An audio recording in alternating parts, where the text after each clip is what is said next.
ഒരു ഫ്രഞ്ചുകാരനെ പിടിച്ച് എൻ്റെ ഗ്രാമത്തിൽ കൊണ്ടുവന്നൊരു മലയാളീകരിച്ചൊരു വേഷനാണ് കേട്ടോ നിങ്ങൾ കാണുന്നത്. ഫിനാൻഷ്യർ എന്നാണ് ഇതിൻ്റെ പേര്. ഫിനാൻഷ്യലി സെറ്റായവർക്ക് മാത്രം ചെയ്യാൻ പറ്റിയതാണോ എന്ന് എനിക്ക് അറിഞ്ഞൂടാ. എന്തായാലും കുറച്ച് റിച്ച് കേക്കാണ് കേട്ടോ. നമുക്ക് ഈ വരുന്ന ഡിസംബറിൽ ക്രിസ്മസിനൊക്കെ കൊടുക്കാൻ വേണ്ടിയിട്ട് ഒരു പുതിയ സാധനം എനിക്കറിയില്ല കേട്ടോ. എനിക്കിത് പുതിയ സാധനമാണ്. നിങ്ങൾക്ക് എല്ലാവർക്കും അറിയുന്നതാണോ എനിക്കറിയില്ല. അപ്പോൾ പ്ലം കേക്ക് പോലെ തന്നെ പ്ലം കേക്ക് ഇഷ്ടമല്ലാത്ത ചില ആൾക്കാരുണ്ടല്ലോ, അവർക്കൊക്കെ സജസ്റ്റ് ചെയ്യാൻ പറ്റിയൊരു അടിപൊളി കേക്കാണേ. അപ്പോൾ സംഭവം ഇതുണ്ടാക്കാൻ വേണ്ടിയിട്ട് ഞാനിപ്പോൾ 100 ഗ്രാം ബട്ടറാണ് എടുത്തിരിക്കുന്നത്. 100 110 ഗ്രാം എന്നൊക്കെയാണ് അവർ വീഡിയോയിൽ പറയുന്നത്. ഞാൻ കുറേ വീഡിയോസ് അരിച്ച് പെറുക്കി കേട്ടോ. പക്ഷേ ഈ ഒരു ഫിനാൻസർ എനിക്ക് കിട്ടിയത് ദീപ ചേച്ചിയുടെ കയ്യിൽ നിന്നാണ്. ദീപ ചേച്ചിയുടെ ക്രീമീഡിയിലായിട്ട് ഞാൻ സ്ഥിരം കാണുന്ന ഒരാളാണ്. ചേച്ചീൻ്റെ അടുത്ത് നിന്ന് ഇങ്ങനെ പുതിയ പുതിയ കാര്യങ്ങളൊക്കെ കിട്ടും. അപ്പം തന്നെ കൊണ്ടുപോയി സെർച്ച് ചെയ്ത് കണ്ടുപിടിച്ചാണ്. അപ്പോൾ അതിൽ പറയുന്നത് 110 ഗ്രാം ബട്ടർ ലോ ഫ്ലെയിമിലിട്ടിട്ട് ബോയിൽ ചെയ്യിപ്പിക്കണം. അതായത് അത് എന്താ പറയുക, ബ്രൗൺ ബട്ടർ എന്നുള്ളൊരു സംഭവത്തിലേക്ക് മാറ്റിയെടുക്കണം. അങ്ങനെ ഞാനിത് കുറേ നേരം ലോ ഫ്ലെയിമിലിട്ട് ഹൈ ഫ്ലെയിമിലിട്ട് എന്നിട്ടൊന്നും മൂപ്പര് ഗോൾഡൻ ആവുന്നില്ല. നോക്കാമല്ലോ ക്ഷമിച്ചിങ്ങനെ ഇരുന്ന്. സംഭവം ഇത് മലയാളം യൂട്യൂബിൽ ഞാൻ അത്ര അധികം കണ്ടിട്ടില്ല. കൂടുതലും ചെയ്തിരിക്കുന്നത് ഇംഗ്ലീഷുകാർ തന്നെയാണ് കേട്ടോ. ഇംഗ്ലീഷാണല്ലോ, അതുകൊണ്ട് ഞാൻ പകർത്തിയെടുത്ത റെസിപ്പിയിൽ എന്തെങ്കിലുമൊക്കെ പാകപ്പിഴ ഉണ്ടാവും. കാരണം ഇംഗ്ലീഷിൽ ഞാൻ ഭയങ്കര അടിപൊളി എനിക്ക് ഭയങ്കര ഇംഗ്ലീഷ് നോളജ് ആണല്ലോ, അതുകൊണ്ട് മനസ്സിലായില്ലേ കാര്യം. അങ്ങനെ അപ്പോൾ അവർ പറഞ്ഞ പോലെ തന്നെ കണ്ട് മനസ്സിലാക്കിയത് വെച്ച് അവർക്ക് കിട്ടിയ അതേ കളറിൽ എനിക്കും ബ്രൗൺ ബട്ടർ കിട്ടി. ഇനി എനിക്ക് വേണ്ടത് 50 ഗ്രാം ബദാമിൻ്റെ പൊടിയാണ്. ബദാം പൗഡർ വാങ്ങിക്കാൻ കിട്ടും.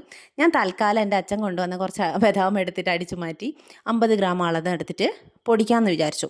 50 ഗ്രാം എന്ന് പറയുന്നത് എനിക്കിവിടെ നോക്കിയപ്പോൾ കിട്ടിയത് 1/4 കപ്പ് പ്ലസ് 2 ടേബിൾ സ്പൂൺ ആണ് കേട്ടോ. വെച്ചാൽ ഇങ്ങനെ വെയിറ്റ് നോക്കുന്ന സംഭവം ആർക്കും ഇല്ലെങ്കിലോ, അവർക്ക് വേണ്ടി പറഞ്ഞതാണ്. അപ്പോൾ അത് അവിടെ എടുത്ത് പൊടിച്ച് മിക്സിയുടെ ജാറിൽ തന്നെ അവിടെ വെയിറ്റ് ചെയ്യുന്നുണ്ട്. ഞാൻ അത് അരിച്ചെടുക്കുന്നതിന് മുമ്പേ മൈദ ഒരു 40 gram, 1/4 cup plus 1 table spoon ആണ് 40 ഗ്രാം. അത് അളന്നിട്ട് ഒന്ന് അരിച്ചെടുക്കുന്നുണ്ട്. കാരണം ആദ്യം തന്നെ ബദാം എടുത്ത് അരിച്ചു കഴിഞ്ഞാലേ അതിനകത്തുള്ള ഓയിൽ കണ്ടൻറ്റ് വന്നിട്ട് മൈദയ്ക്ക് എന്തെങ്കിലും ഒരു പരിഭവം ഉണ്ടായാലോ എന്ന് വിചാരിച്ചിട്ട് ഫസ്റ്റിൽ നമ്മൾ മൈദേനെ അരിച്ചു വെച്ച് അതിന് ശേഷം നമ്മൾ ബദാം പൗഡർ ഒന്ന് നന്നായിട്ട് അരിച്ചെടുക്കുന്നുണ്ട്. ബദാം പൗഡർ എനിക്കൊരു ടെൻഷനാണ്. കാരണം ഈ പീനട്ട് ബട്ടർ പോലെ കുറേ അങ്ങ് അടിഞ്ഞു പോയാൽ ക്രീമി പരുവായി പോകുമോ എന്നുള്ളത്. അതുകൊണ്ട് ഇത് വറക്കണ്ടേന്നൊന്നും ഈ ഇംഗ്ലീഷുകാരനോട് ചോദിച്ചിട്ട് മനസ്സിലാവുന്നില്ല എനിക്ക്. ഞാൻ പറയുന്നത് അയാൾക്കും അയാൾ പറയുന്നത് എനിക്കും മനസ്സിലായില്ല. അപ്പം ഞാൻ എന്ത് ചെയ്തു, എനിക്ക് തോന്നിയ പോലെ പച്ചക്ക് എടുത്തിട്ട് അങ്ങോട്ട് പൊടിച്ചെടുത്തിട്ടുണ്ട്. അപ്പോൾ ഇത്രത്തോളം എനിക്ക് പൊടിയാതെ കിട്ടിയിട്ടുണ്ട്. അപ്പം ഞാൻ എന്ത് ചെയ്തു, നമ്മൾ സാധാരണ ജ്യൂസ് അടിക്കുമ്പം ഏറ്റവും അടിയിലുള്ളത് വീണ്ടും വെള്ളം കൂട്ടി അടിക്കുന്ന പോലെ ഒന്നും കൂടെ കൊണ്ടുപോയിട്ടൊന്ന് പൊടിച്ചെടുത്തിട്ടുണ്ടേ. അതെന്നിട്ട് വീണ്ടും അരിച്ചെടുത്തപ്പോഴത്തേക്കും ഒരു സ്പൂണോളം ബാക്കി വന്നു. പിന്നെ ഇതിനെ പൊടിയാക്കാൻ അങ്ങനെ ഞാൻ മെനക്കെടാൻ നിന്നില്ല. ഞാൻ കുറച്ചൊക്കെ മെഷർമെൻറ്റ്സ് അങ്ങോട്ടും ഇങ്ങോട്ടൊക്കെ ആക്കി. അപ്പോൾ ഒരു 42 ഗ്രാമോളാണ് എനിക്ക് ബദാം പൗഡർ ഞാൻ എടുത്തത്. ഓക്കെ, 50 ഗ്രാമാണ് നമ്മൾ വേണമെന്ന് പറഞ്ഞത്. 42 48 എന്തായാലും കുഴപ്പമില്ല, കുറച്ച് എടുത്തുണ്ട്. അങ്ങനെ അതും കൂടെ ആയതിനു ശേഷം നമ്മൾ ഇതെല്ലാം കൂടെ ഇട്ടിട്ട് ഒന്ന് അളന്ന് ഞാൻ കാണിച്ചു തരാം കേട്ടോ, എത്ര ഗ്രാം കിട്ടിയിട്ടുണ്ട് എന്നുള്ളത്. അതാണ് ഈ അളന്ന് നോക്കുന്നത്. അപ്പോൾ രണ്ടും കൂടെ മിക്സ് ചെയ്തിട്ടാണ് നമുക്കിത് ചെയ്യേണ്ടത്.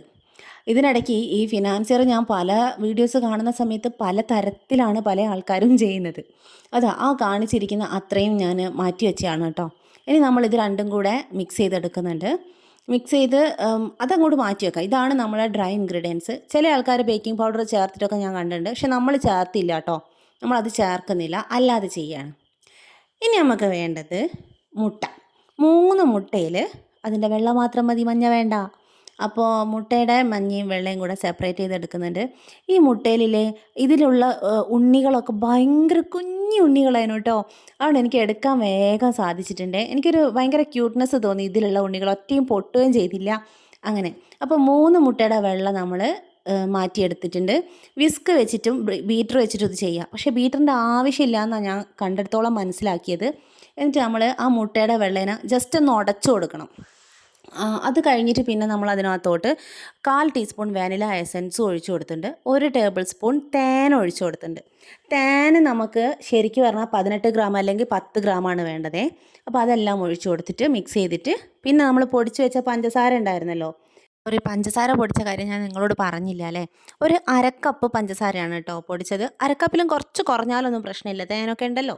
അപ്പോൾ ഇതെല്ലാവരെയും കൂട്ടിയിട്ട് നന്നായിട്ട് കമ്പൈൻ ചെയ്യും വിധത്തിൽ ഒന്ന് എന്താ പറയുക, ആ ഒരു സ്റ്റിക്കി ഫോമും അല്ല, ഒരു ഒരു ക്രീമി പരുവത്തിലേക്ക് എന്ന് വെച്ച് ഭയങ്കര ക്രീമി ആയിട്ടും അല്ല.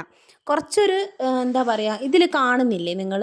അതുപോലെ വിസ്ക് വെച്ച് റൗണ്ടിൽ തിരിക്കുമ്പോൾ ഇത് മിക്സ് ആവുന്നില്ല കേട്ടോ.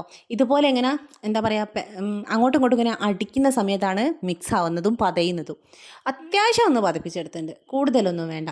എന്നിട്ട് നമ്മൾ പിന്നെ ആ പൗഡറും കൂടെ എടുത്തിട്ടിട്ട്, ബദാം പൗഡറും മൈദ ഉണ്ടല്ലോ, അതും കൂടെ ഇട്ടിട്ട് മിക്സ് ചെയ്തു. ഈ ഒരു സ്റ്റേജ് എത്തിയപ്പോഴാണ് ജിത്തുവിനൊരു ഓർമ്മ വന്നത്, ഇനി ഇതാണോ ഫ്രിഡ്ജിൽ വെക്കേണ്ടത്, ഫ്രിഡ്ജിൽ വെക്കണ്ടേ?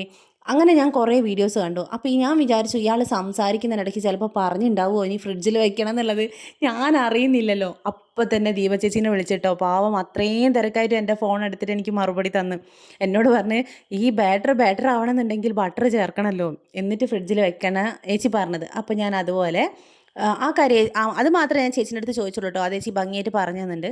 അപ്പോൾ ഞാൻ അത് ബട്ടറും കൂടെ നേരത്തെ ഉണ്ടാക്കി വെച്ചിട്ടുള്ള ബട്ടർ ഉണ്ടല്ലോ, ബ്രൗൺ ബട്ടർ, അതും കൂടെ മിക്സ് ചെയ്ത് ഇതിനൊരു ബാറ്ററാക്കി മാറ്റി. ഇത്ര ലൂസായിട്ടല്ലേ ഇരിക്കുന്നത്, അപ്പോൾ അതിനൊരു നല്ലൊരു കനത്തിൽ ഒരു കട്ടിയിലേക്ക് ആക്കാൻ വേണ്ടിയിട്ടാണെന്ന് തോന്നുന്നു ഫ്രിഡ്ജിൽ വെക്കാൻ. പക്ഷേ ഒരു കാര്യം മറന്നു, എത്ര സമയം വെക്കണമെന്ന് ഞാൻ ചോദിച്ചില്ല. ഇത് മൊത്തത്തിലൊരു പരീക്ഷണമാണല്ലോ, കുഴപ്പമില്ല. ഞാൻ ഫ്രിഡ്ജിൽ വെച്ച് നന്നായിട്ട് മിക്സ് ചെയ്തിട്ട് നല്ലപോലെ ഒന്ന് അടച്ച് വെച്ചിട്ട് ഫ്രിഡ്ജിൽ വെച്ചു. ഫ്രിഡ്ജിൽ വെച്ചിട്ട് ഞാനിങ്ങനെ ആലോചിക്കുക, ഇത് എത്ര 3 മിനിറ്റ് എന്നാണോ 3 മണിക്കൂർ എന്നാണോ ഇയാൾ പറഞ്ഞത്, എനിക്ക് ഓർമ്മയില്ല. ഇത് വീണ്ടും നോക്കാനുള്ള സമയമില്ല. എന്തായാലും ഞാനത് ഫ്രിഡ്ജിൽ വെച്ച്. പക്ഷേ ഫ്രിഡ്ജിൽ വെച്ച് 10 മിനിറ്റ് കഴിയുമ്പോഴത്തേക്ക് എൻ്റെ മോള് ഭയങ്കര കരച്ചിൽ, അവൾക്ക് കേക്ക് വേണമെന്നും പറഞ്ഞിട്ട്. അപ്പോൾ പിന്നെ ഞാൻ ആ ഒരു 10 മിനിറ്റേ ഫ്രിഡ്ജിൽ വെച്ചുള്ളൂ കേട്ടോ. അപ്പോൾ തന്നെ അത് പുറത്തെടുത്തിട്ടുണ്ട്. പക്ഷേ ആ 10 മിനിറ്റിൻ്റെ ഉള്ളിൽ നമ്മളത് ഉണ്ടാക്കാനുള്ള സെറ്റപ്പൊക്കെ റെഡിയാക്കി വെച്ചിട്ടുണ്ട്. ഇത് നിങ്ങൾക്കിങ്ങനെ കപ്പ് കേക്ക് പോലെ കുറച്ച് കുറച്ച് ഒഴിച്ചിട്ട് അങ്ങനത്തെ മോൾഡിലും ചെയ്യാം, കപ്പ് കേക്കിൻ്റെ മോൾഡിലും ചെയ്യാം, അല്ലെങ്കിൽ സ്ക്വയർ ടിന്നോ റൗണ്ട് ടിന്നോ ഏത് പാത്രത്തിൽ വേണേലും ബേക്ക് ചെയ്യാം. ഞാനിവിടെ ഒരു ലഞ്ച് ബോക്സ് എടുത്തിട്ട് നന്നായിട്ട് നേരത്തെ നമ്മളെടുത്ത ബട്ടറിൻ്റെ പേപ്പറില്ലേ, ആ പേപ്പർ വെച്ച് നന്നായിട്ട് ഒന്ന് തുടച്ചു കൊടുത്തതിന് ശേഷം അതിൻ്റെ മുകളിൽ മൈദപ്പൊടി തൂവിയിട്ടാണ് കേട്ടോ ഇത്തവണ ചെയ്ത. ബട്ടർ പേപ്പറൊന്നും ഇട്ടില്ല. ബട്ടർ പേപ്പർ ഇട്ടാൽ മര്യാദയ്ക്ക് നിൽക്കുമെന്ന് എനിക്ക് തോന്നുന്നില്ല. മാത്രമല്ല ഇത് ചെയ്ത ആരും ബട്ടർ പേപ്പർ ഇട്ട് ഞാൻ കണ്ടില്ല. അങ്ങനെ മൈദയൊക്കെ ഇട്ടിട്ട് നന്നായിട്ട് കോട്ട് ചെയ്ത്, നമ്മളില്ലേ മൈദ ഇട്ട് കഴിഞ്ഞാൽ ഒന്ന് കമഴ്ത്തി വെച്ച് നല്ലൊരു അടി കൊടുക്കുന്നത് നല്ലതാട്ടോ.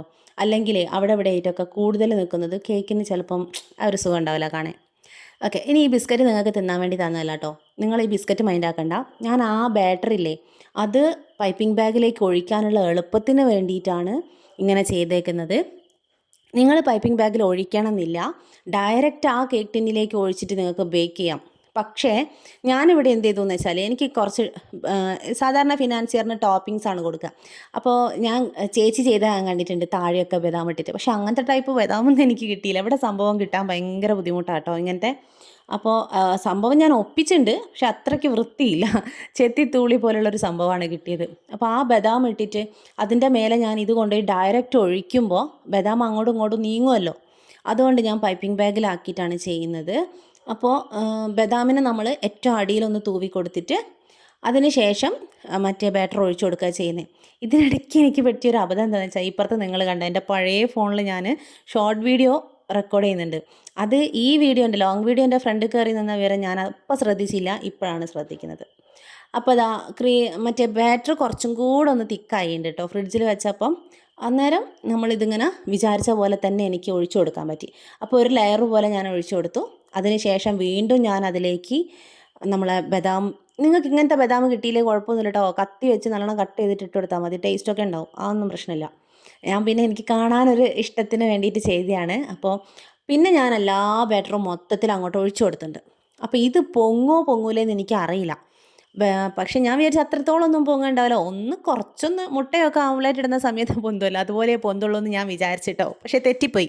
പക്ഷേ ബേക്കിംഗ് പൗഡറൊന്നും ഞാൻ ഇട്ടില്ല, സത്യമായിട്ടും ഇട്ടില്ല. അപ്പോൾ അതിനിടയ്ക്ക് ഞാൻ ഇതിനകത്തോട്ട് എന്ത് ഫ്രൂട്ടാണ് അപ്പോൾ അതിനുള്ളിൽ ഒരു കറുത്ത നിങ്ങൾക്കിപ്പോൾ കാണിച്ചു തന്നില്ല, അതിൻ്റെ പേരൊന്നും എനിക്ക് അറിഞ്ഞുകൂടാ. സംഭവം എന്താണെന്ന് വെച്ചാൽ ഞങ്ങളെ നാട്ടിൽ ഇതൊന്നും വാങ്ങാൻ കിട്ടൂല. അതൊക്കെ ഞങ്ങൾ കോഴിക്കോട് അങ്ങോട്ടേക്കൊക്കെ പോകുമ്പോഴാണ് ഞാൻ കാണാറ്. ഇനി ഞാൻ കാണാത്തയാണോ എനിക്കറിയില്ല കേട്ടോ. ഓവൻ നമ്മൾ 200 ഡിഗ്രി സെൽഷ്യസിൽ പ്രീഹീറ്റ് ചെയ്ത് വെച്ചിട്ടുണ്ടായിരുന്നേ.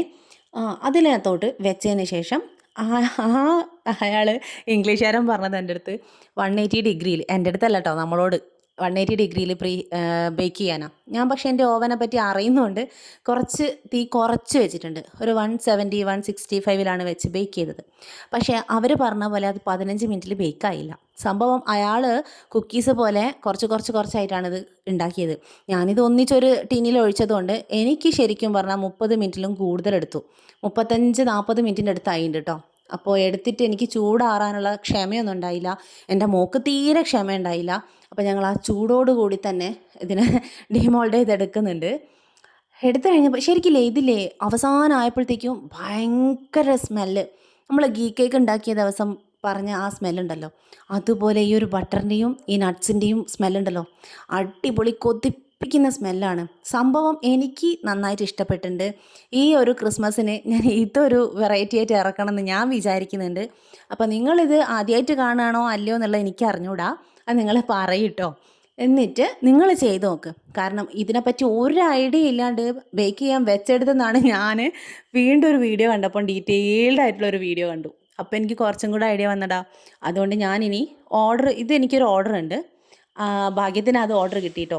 അതിനിപ്പോൾ നാളത്തേക്ക് അവർക്ക് വേണ്ടി ഞാൻ ചെയ്ത് കൊടുക്കും. അപ്പോൾ ഞാൻ ചെയ്യുമ്പോൾ ചെറിയ വ്യത്യാസങ്ങൾ വരുത്തിയിട്ട് എന്തൊക്കെ മാറ്റങ്ങൾ വന്നു എന്നുള്ളത് നിങ്ങളുടെ അടുത്ത് അപ്ഡേറ്റ് ചെയ്യാം.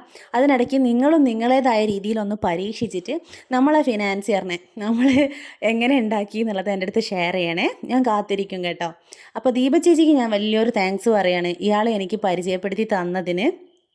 അപ്പോൾ ഇത് കണ്ടിട്ട് കമൻറ്റിൻ്റെ കാര്യം ആരും മറക്കല്ല കേട്ടോ. ഞാൻ കാത്തിരിക്കുകയാണ്. ഇനി അടുത്ത വീഡിയോയിൽ കാണാം. Tata bye bye, see U.